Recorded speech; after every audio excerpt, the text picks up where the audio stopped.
Hello, this is Dr. Jacqueline with DTP-Leadership Group, and this is Hot Topic Bold Talk. I want to talk about defending our democracy tonight, resisting Trump, resisting Musk, resisting their tyranny. I want you to stop ignoring the actions and the impact they're having on our government and the citizens of the United States like you and me that are having difficult impacts with what Trump and Musk are doing, and many of our friends are having difficulties. I want you to wake up and start listening or reading legitimate news. And if you don't want to take the time to do it, you can always come and listen to my podcast or read my script that I provide for a blog so that you can then know what is going on. Because I give a number of references and I spend a lot of time giving as much information as I can about what is happening. Now, Trump and Musk are just grabbing power. They are a threat to our democracy. And to be real honest, all of us know that Fox News is not news. It is the mouthpiece for Trump and Musk and anyone that wants to give misinformation. X is the mouthpiece for Musk to put out his misinformation and keep brainwashing people so they will think they're getting the truth when that's not it. Please know that there is another alternative to X. It's called Blue Sky, and I'm delighted to be a part of Blue Sky rather than X. And Musk will spend any amount of money to get anyone elected that will support what they are doing. He's already thinking about spending a lot of money in Wisconsin when there's a judgeship that's coming up. There's a conflict in the Carolinas about someone that's a Democrat that's already won the right to be a judge, and they're trying to take it away. Don't be a fool.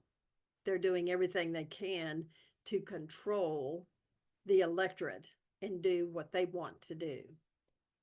They're controlling the legislature, they're controlling the courts, and through gerrymandering, they are going to try to control us as voters. If you think Trump is president, you are sadly mistaken. The only thing Trump is doing is playing his little game of revenge. His tariffs are not going to give any benefit to us. They're his game to punish people to get them to do what they want. He wants them to do. We have a second president who's not been elected. His name is Musk, and he's making the decisions. If you thought Trump was not going after anyone that slighted him, then you are wrong. Look at the people the scared Republican members of the Senate are approving to Trump's cabinet and heads of agencies. There are many of those Republicans that are talking behind the scenes, not in public, and saying that they don't approve of Trump's cabinet and heads of agency, yet they're going ahead and approving them. There are 3 Republicans that are holding firm, and they know and have been very vocal about the lack of qualification and the obvious mental imbalance that some of these candidates present, and they're just as imbalanced mentally as Trump is. Now, we have to be delighted to have at least 3 Republicans that are voting what they need to be doing rather than all the rest who've been threatened that they won't get elected unless they support what Trump wants. Now, I want to go to my first article that's from the Washington Post, and it's talking about the Congress giving away its power of the purse to Trump and his team rather than holding to it. And so now the GOP lawyers are having to beg Trump's team to see if they can get some funds for things that need to be paid for. One of them is farmers are demanding this.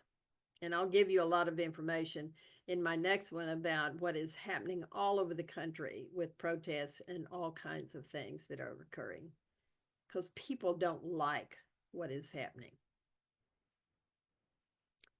I think it's a tragic picture that the Republican controlled Congress, that is controlled by Trump, has done nothing to investigate or to really question or to demand accountability from the executive branch.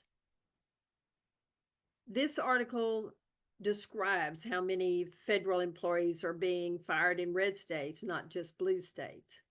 Farmers and many others have agreements for infrastructure projects, and they're being rejected by Trump and Musk. The other thing I'm seeing them do is eliminate guardrails.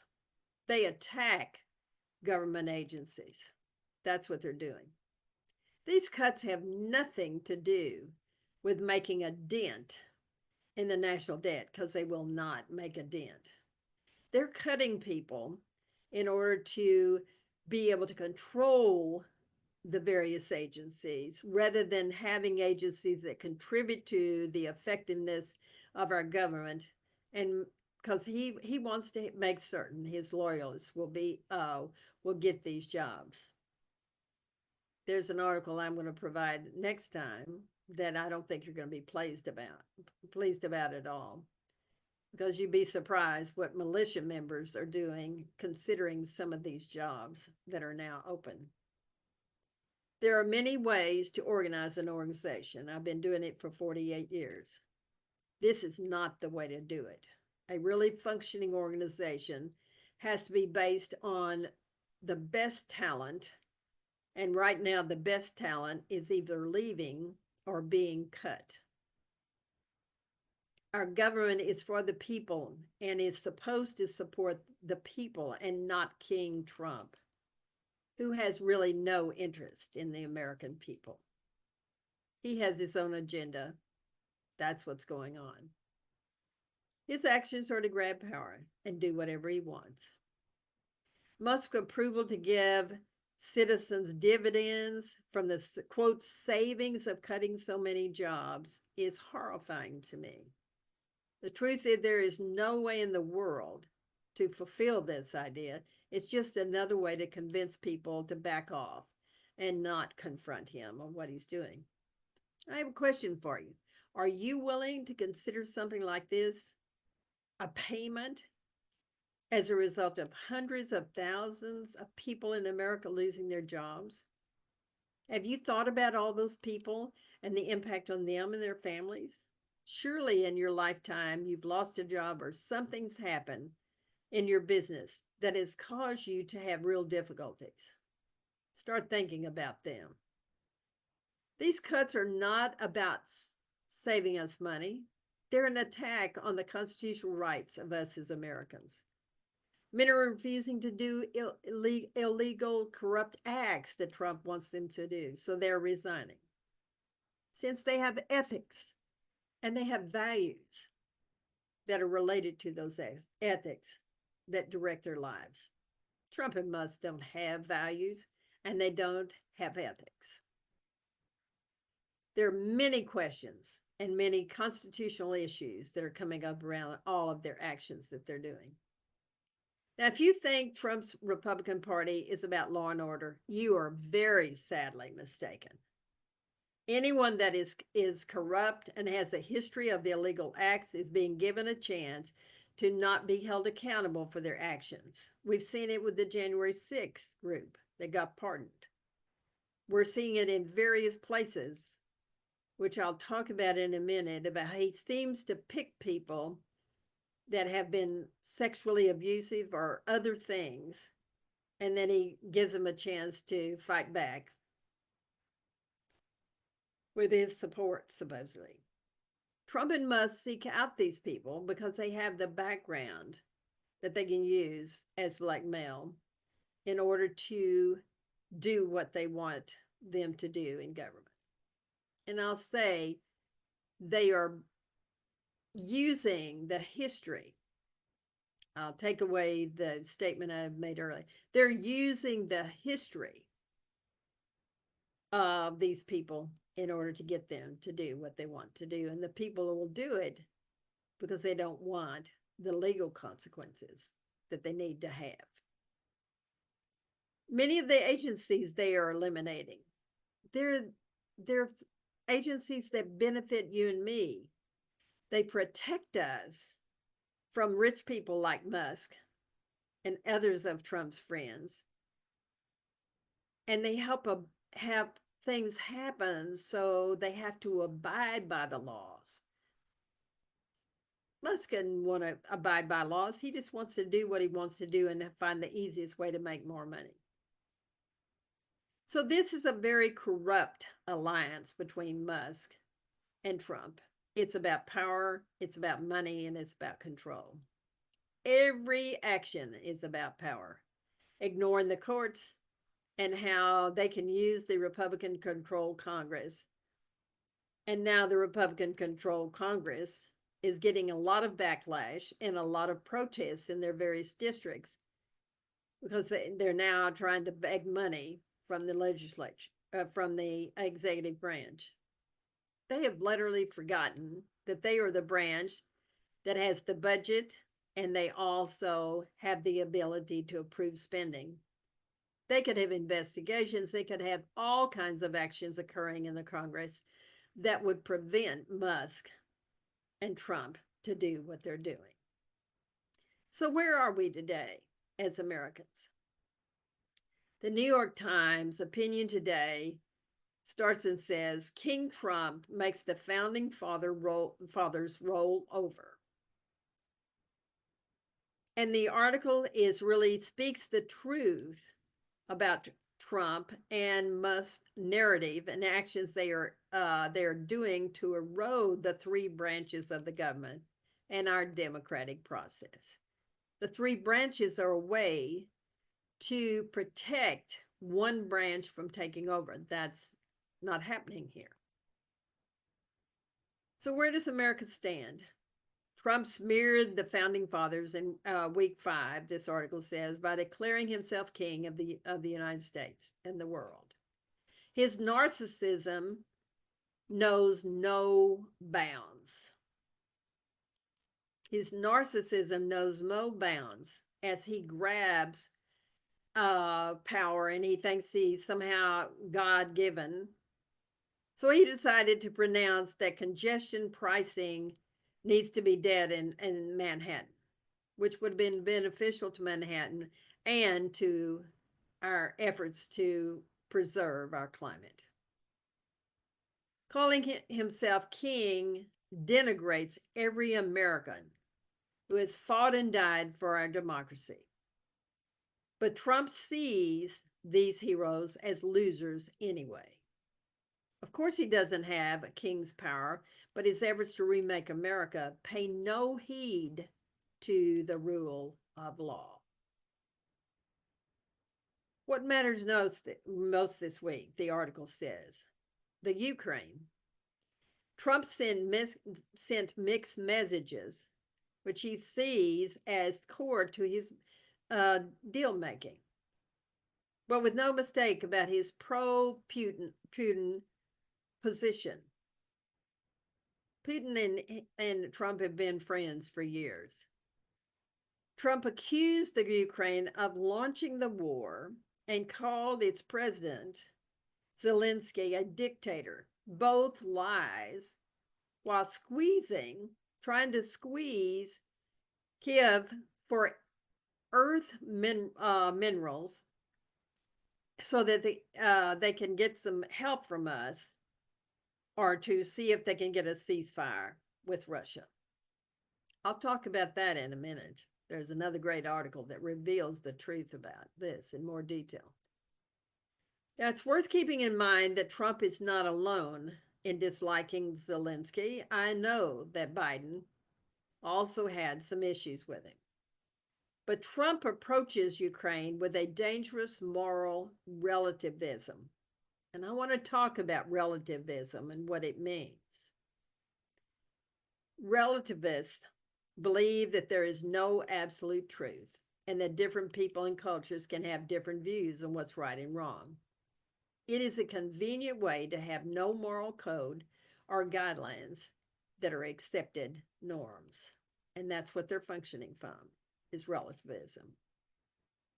Trump doesn't care about good and evil, as he showed Friday when he said he was tired of hearing about Putin's war crimes. We all know he's had war crimes. Trump cares about strength and leverage. He has no cards, he said of Zelensky. Trump sees the world as his casino, and all that matters is your cards that you have. I think there's some things that this article offers, some worthy readings that you might want to consider. And it is in this article, so you can do that. But there is an article about the Ukraine, Putin, Trump, and Europe in this roundtable. And there's also a Time opinion editorial article that weighs in about the Ukraine. There's another article in the New Yorker, that has a great piece about how Trump has Putinization of America. He's made Putin a phenomenal word and name. And the Wall Street Journal had a very strong report and the implications for NATO about what Trump is doing. The most important long game in Washington, the article says, is Elon Musk. He and his youthful goon squad are running amok across federal agencies, with more layoffs hitting disaster relief programs. The Interior Department and the IRS, Americans want compliance from their government, not chaos. Musk may enjoy breaking things up, but to the laws of political activity suggests Republicans will pay the price. So the political state at this moment suggests that the Republicans will pay the price. I've heard people say they're imploding from within. As far as I'm concerned, I hope they implode sooner than later because of all the destruction they're doing. I think there's some other things that are mentioned about really looking at the political scene and looking at the Ukraine. There's an excellent article that came in about Musk and what he's doing and all the things that he's been doing. And there's all about the Dodge firing spree and how it is affecting the public. The most important development, the article says, below the radar is the following. And here's where I'm going to give you a very good idea about something that Trump is doing. The Trump administration's intervention on behalf of Andrew Tate. Trump's moral relativism goes into overdrive when it comes to defending male predators. Trump's moral relativism goes into overdrive when it comes to defending male predators.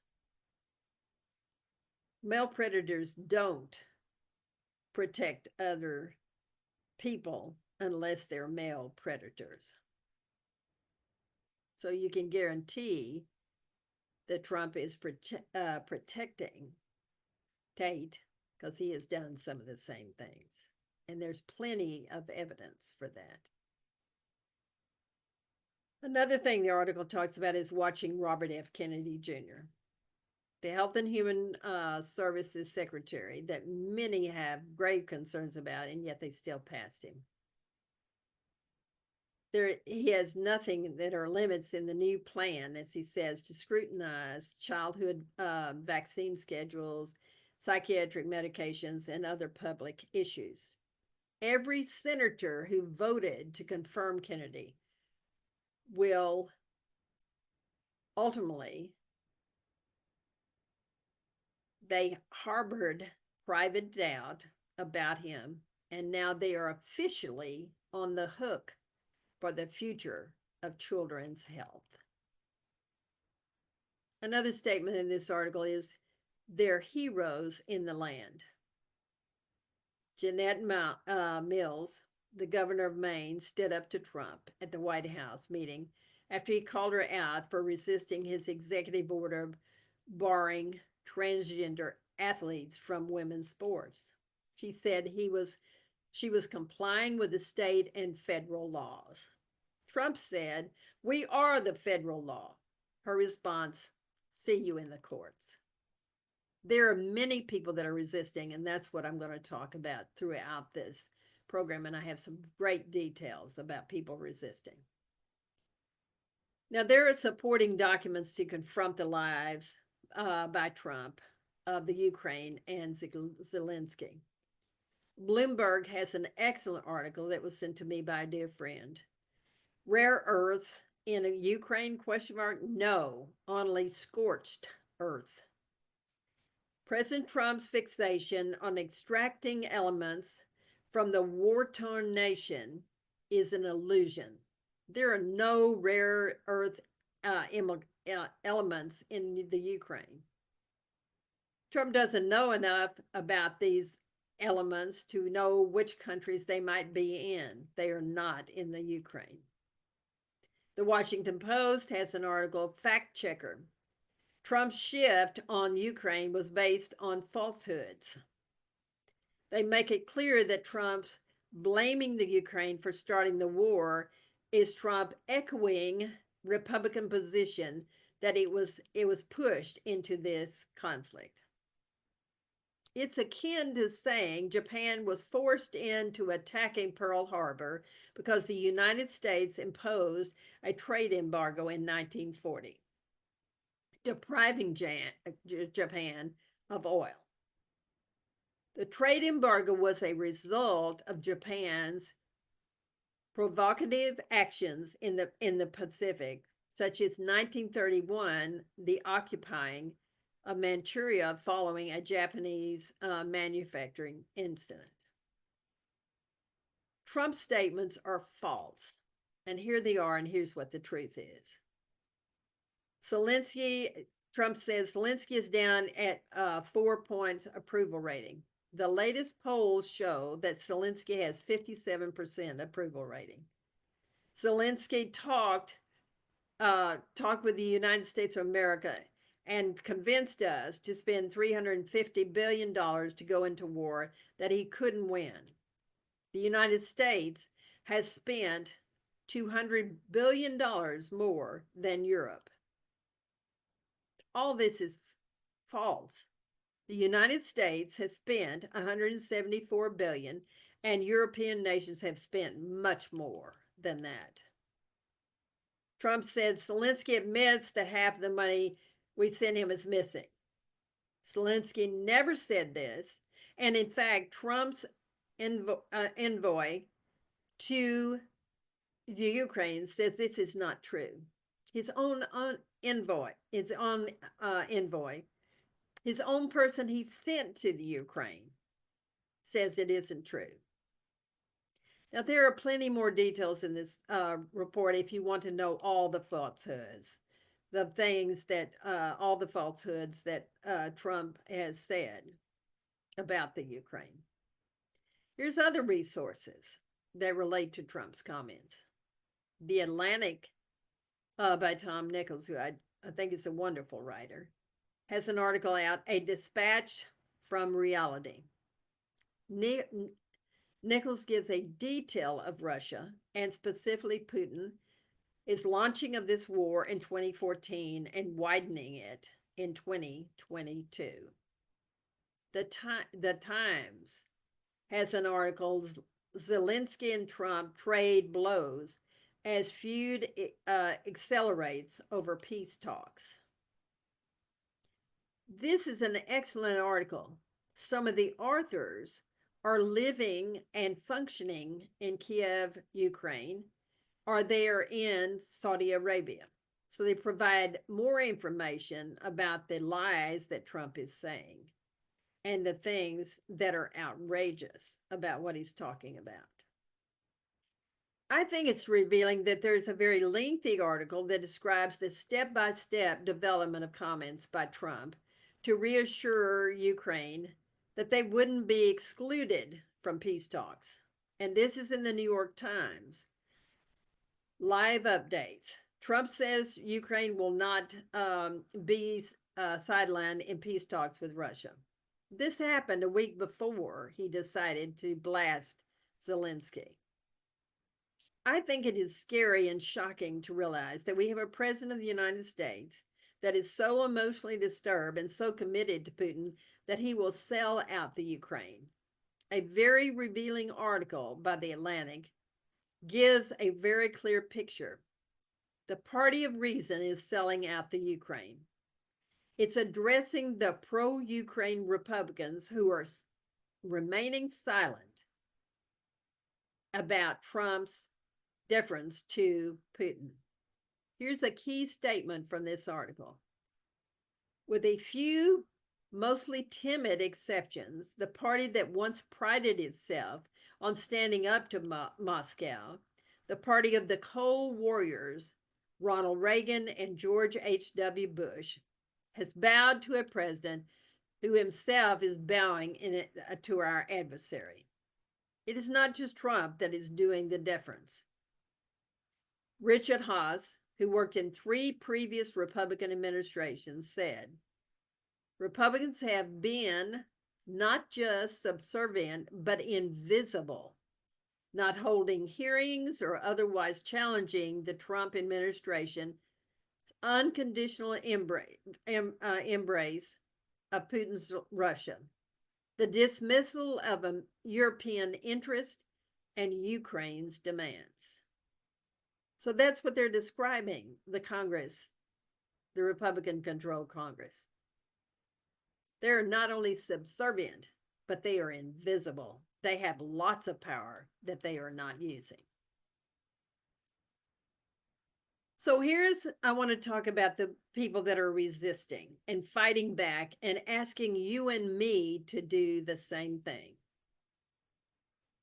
The Washington Post has an article, back in their districts, GOP lawmakers get an earful on Dodge and Musk. Town halls from Wisconsin to Oregon grew testy this last week as concerned voters show up to vent. They are outraged at the firing of workers and the Department of Government Efficiency's access to sensitive data that they do not think should be given to Musk. Protesters showed up around the country at lawmakers' offices. Quote from this article, the backlash extended far beyond federal workers in the Beltway, reaching purple districts that will decide control of the Congress in 2026, and swing states like Georgia that helped return Trump to the White House. Layoffs just hit the Atlanta-based Centers for Disease Control and Prevention. Funding freezes have halted the clean energy projects championed by President Joe Biden. What is interesting is New Washington Post has polls that suggest some of Trump and Musk moves are extremely unpopular beyond the Democratic base. About 6 in 10 Americans surveyed were opposed to shutting down the U.S. Agency for International Development, which Musk bragged about feeding into the wood chopper. A question was asked if the Congress would stand up to Trump's lies about the Ukraine. It was a common question to all these Republican congressional people. In the Action Fund newsletter, they address the defunding of the NOAA, and they think it's absolutely nuts, and so do I.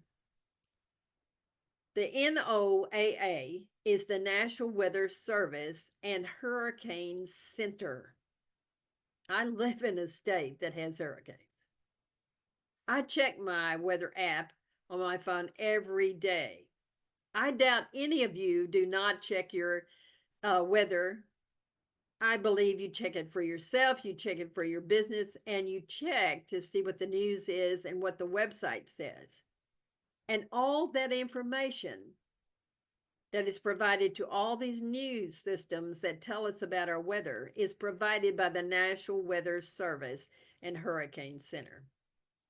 NOAA is also one of the world's leading climate agencies.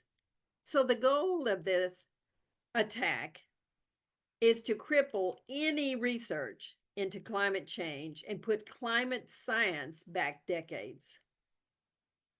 Now, you need to know about the 3.14 Action Fund, and you'll have the information at the end of this podcast with my references. But Mark Healy is really opposing Trump and Musk's plan to defunk NOAA and end climate research. I'll give you the email at the end where you can find out about 314actionfund.org. This is something you can give money to. They're a very valuable organization. Judging are helping us. Thank goodness for judges. The New York Times has an article that says judge temporarily stops Trump's plan to end funds for trans youth health providers. 6 transgender individuals, all younger than 19, sued the administration over executive orders targeting hospitals that offer transition treatments to young people. Even though the order is not final, it is a setback for Trump since it creates a second legal roadblock to his efforts to prohibit government and taxpayer-funded institutions from recognizing transgender Americans according to their gender identity. U.S. District Judge John D. Bates granted a restraining order temporarily, reversing the Trump's administration moves to remove scientific data. See, if you can keep people in ignorance, then they won't know what's going on.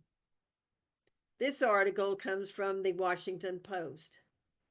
It talks about the judge orders CDC and FDA to restore websites taken down after Trump gender order.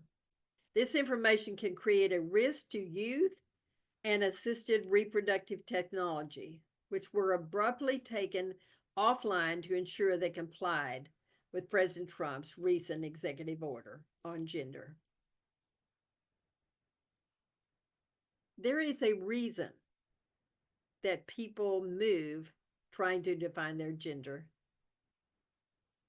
They find a life that is much happier and much more meaningful when they find the gender that they belong to. Trump is ignorant, and any of his friends that talk about it are ignorant about the various things we've learned about how people identify with themselves and lead happier lives. The American Constitutional Society, ACS, is another important organization that I want you to know about. They are a large group of lawyers that believe in the rule of law, and anyone can join this organization.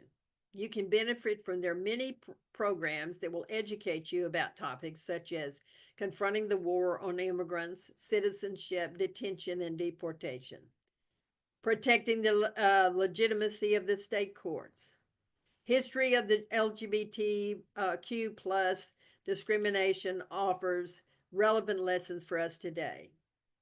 And another one that I found very interesting was Russ Feingold and his discussion on Americans' hidden constitutional crisis that we're in the midst of.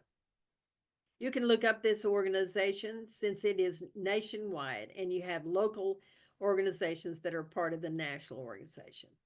They are very strong in the rule of law. So the American Constitutional Society. Judge temporarily blocks key positions of Trump's sensitive order to end DEI in the federal government. This describes, from the Washington Post, the actions of a U.S. district judge that says there's a preliminary injunction which bars portions of President Donald Trump's orders to cancel federal contracts tied to diversity, equity, and inclusion initiatives.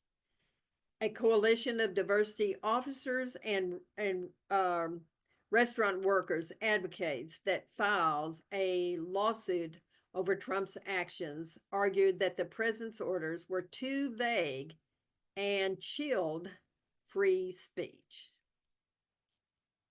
The Washington Post has an article by Elizabeth Warren, and it shows her feisty attitude. The title of the article is Politics AM.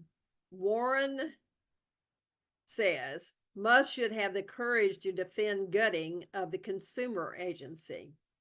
Senator Elizabeth Warren, who's a Democrat from Massachusetts, has invited Elon Musk to a hearing on his plans to tank the Consumer Financial Protection Bureau. You definitely want that agency to stay functioning because it protects us from the Musk of the world.